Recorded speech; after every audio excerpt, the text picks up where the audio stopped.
आउज़ुबिल्लाहिमिनश्शैतानिर्रजीम बिस्मिल्लाहिर्रहमानिर्रहीम। Second year physics के lecture number 53 में हम चैप्टर नंबर 14 का एक टॉपिक डिस्कस करने लगे हैं, torque on a current carrying coil. ये वो टॉपिक है जो हम अपनी डेली लाइफ में काफ़ी सारी अप्लायंसेस जैसे पंखा है, मोटर है, उसमें ये अप्लाई करते हैं। बुनियादी तौर पे हमने एक टॉपिक पढ़ा था force on a current carrying conductor, तो वही इसमें अप्लाई होगा। लेकिन इसमें ये होगा कि हम एक वायर को स्ट्रेट रखने की बजाय उसको लूप की शक्ल में या बहुत सारे लूप्स की शक्ल में यानी कॉइल की शक्ल में रखेंगे, और फिर उसके मुख्तलिफ़ हिस्सों पे जो फोर्स लगेगी वो ओवरऑल उस कॉइल को टर्निंग इफेक्ट देगी, जिसे हम torque on a current carrying rectangular या सर्कुलर कॉइल बोल सकते हैं। हम इसकी सारी की सारी अरेंजमेंट को ज़रा एक फ़िगर में देखते हैं। फिगर में आपको देखें, हम एक चीज़ डेमोन्स्ट्रेट कर रहे हैं उसी तरीके से जैसे आपसे मैंने ज़िक्र किया जी, मैग्नेटिक फील्ड चाहिए तो ये देखें एक external magnetic field, just a minute, एक एक्सटर्नल मैग्नेटिक फील्ड नॉर्थ और साउथ पोल के दरमियान अप्लाई हुई है, और ये एरोज़ बता रहे हैं जी एक्सटर्नल मैग्नेटिक फील्ड की मैग्नेटिक फील्ड लाइंस। हमने एक वायर को लूप की शक्ल में रखा हुआ है, ये देखें ये वायर आ रही है, यहाँ से टर्न हो गई है, ये ओवरऑल एक लूप की शक्ल में ये वायर का दूसरा एंड, और ये एक पूरा लूप बना हुआ है जिसे हमने अपनी आसानी के लिए रेक्टेंगल की शेप दी है, और इसका हमने एक नाम रख दिया है ABCD, जो कि पूरे की पूरी इस वक्त मैग्नेटिक फील्ड में। अब हम इस लूप में से करंट पास करते हैं। एक करंट पास हुआ है जिसको हमने इस वक्त जो डायरेक्शन आपकी बुक वाले ने दी वो हम देख सकते हैं। ऐसे लगता है ये करंट यहाँ से डाउनवर्ड आ रहा है, फिर ये राइट पे मुड़ गया होगा, DA में ये डाउनवर्ड आ रहा है, AB में ये यकीनन लेफ़्ट होगा, और BC में ये यकीनन अपवर्ड मूव करेगा, and then will move like this. Story बहुत सिंपल सी है। ये DA जो पोर्शन है ये एक करंट कैरियंग वायर है जो मैग्नेटिक फील्ड B में पड़ी हुई है, और इस वक्त ये करंट फ्लो कर रहा है मैग्नेटिक फील्ड के साथ 90 डिग्री के एंगल पे। लिहाजा इस वायर में एक फोर्स लगनी चाहिए ILB साइन 90 डिग्री, जो पहली इक्वेशन में आपको मेंशन भी हो रही है। F is equal to ILB sine 90, sine 90 becomes 1, तो दिस इज ILB। दूसरी बात, ये करंट इस वायर AB में से भी गुजर रहा है, लेकिन देखें AB के अंदर किसी भी किस्म की फोर्स इस वक्त नहीं फील होगी। उसकी वजह यह है कि ये करंट मैग्नेटिक फील्ड के साथ एंटी पैरेलल फ्लो करेगा। So equation F is equal to ILB sine 180 के मुताबिक दिस वुड बिकम 0। फिर वायर BC में दोबारा से आप देखें तो एक करंट फ्लो हो रहा है, और ये करंट इस मैग्नेटिक फील्ड के परपेंडिकुलर फ्लो हो रहा है। सो इस वायर पे भी एक फोर्स लगेगी, that is ILB sine 90 and that is ILB finally. ये जो दो छोटे छोटे पीसेज हैं, अगर हम इन्हें कलेक्टिवली एक ही पीस शुमार कर लें यानी C से D, तो आप देखेंगे कि इनमें जो करंट ओवरऑल फ्लो कर रहा है दैट इज़ राइटवर्ड्स, और ऐसे लगता है कि जैसे ये करंट फिर 0 डिग्री एंगल पे है मैग्नेटिक फील्ड के साथ, तो इस हिस्से पे भी फोर्स लगेगी जो वो 0 होगी, because it becomes ILB sine 0। So finally it becomes 0। Wire DA पे फोर्स लग रही है ILB, वायर BC पे फोर्स लग रही है ILB। लेकिन अगर हम इस फोर्स को वेक्टर टेक्निक से इस इक्वेशन के मुताबिक फाइंड करें जो यहाँ पे हमारे पास एक लाइन में लिखी हुई है, that is F is equal to I into L cross B, तो राइट हैंड रूल अगर आप यूज़ करें तो आप देख सकते हैं कि ये दोनों की दोनों फोर्सेस एक डायरेक्शन में कम अज़ कम नहीं होंगी, इनका मैग्नीट्यूड सेम होगा। डायरेक्शन में न होने की वजह से होगा ये कि अगर आप राइट हैंड रूल अप्लाई करें तो ये फिगर ज़्यादा वाज़े देखने से पता चलेगा आपको।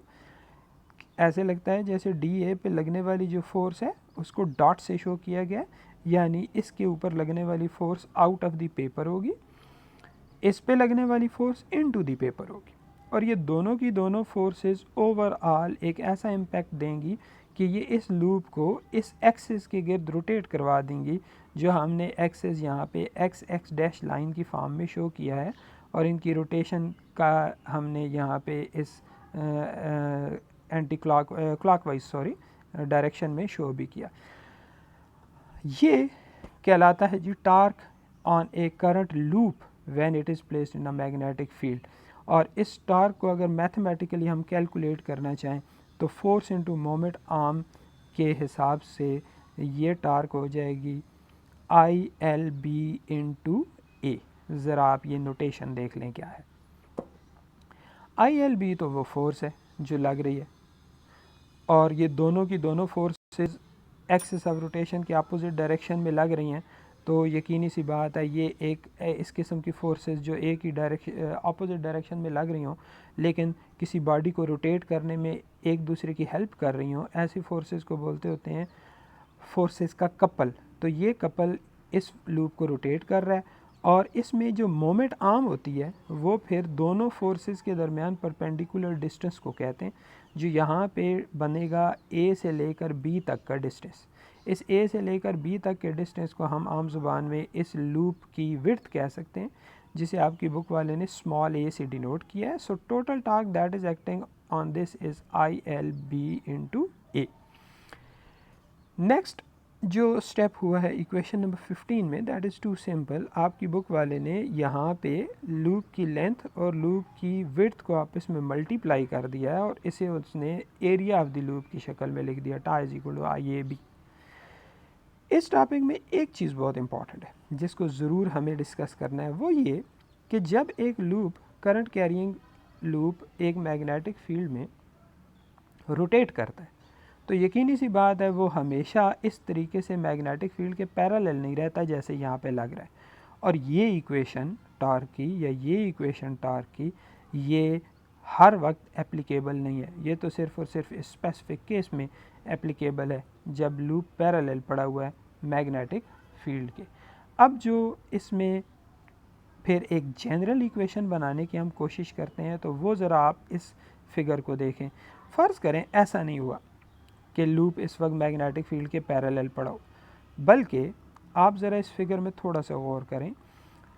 ये फिगर बुनियादी तौर पे इस ऊपर वाले लूप का अपर व्यू लिया गया है और आप देखें आपको ऊपर से इस लूप की सिर्फ एक साइड नज़र आ रही है, दैट इज़ सी डी।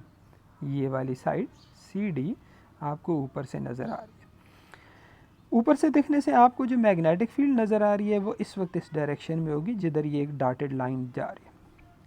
जो फोर्स इस वक्त आउट ऑफ द पेपर है वो यहाँ पे नीचे की तरफ शो हो गई है, और जो इन टू द पेपर फोर्स है वो अपवर्ड शो हो गई है। और इस वक्त आप ज़रा देखें तो ऐसे लगता है जैसे प्लेन ऑफ लूप यहाँ पे मैग्नेटिक फील्ड के साथ पैरेलल होने की बजाय इस वक्त उसके साथ कोई एंगल अल्फ़ा बना रहा है। अब अगर आप देखें तो जो दो फोर्सेस लग रही हैं उन दोनों का यानी कपल ऑफ फोर्सेस का मैग्नीट्यूड तो इस केस में भी आई एल भी है, लेकिन अगर आप देखें तो अब इन दोनों फोर्सेस का जो आपस में परपेंडिकुलर डिस्टेंस है that is not equal to C D, बल्कि वो सिर्फ़ और सिर्फ ये लाइन बनती है जो वेक्टर्स की रिज़ॉल्व करने की टेक्निक के हिसाब से बनेगी ए कॉज अल्फ़ा। सो इस केस में जो टार्क लूप पे लग रही है that would become I L B into A cos alpha, where A cos alpha is the moment arm in this case. ऊपर की इक्वेशन में ये स्मॉल ए थी, यहाँ ये ए काज अल्फ़ा हो गई है, और यहाँ पे फिर वही बात है एल इंटू ए को आपकी बुक वाले ने कैपिटल ए लिख दिया। So this is torque that is equal to I A B cos alpha.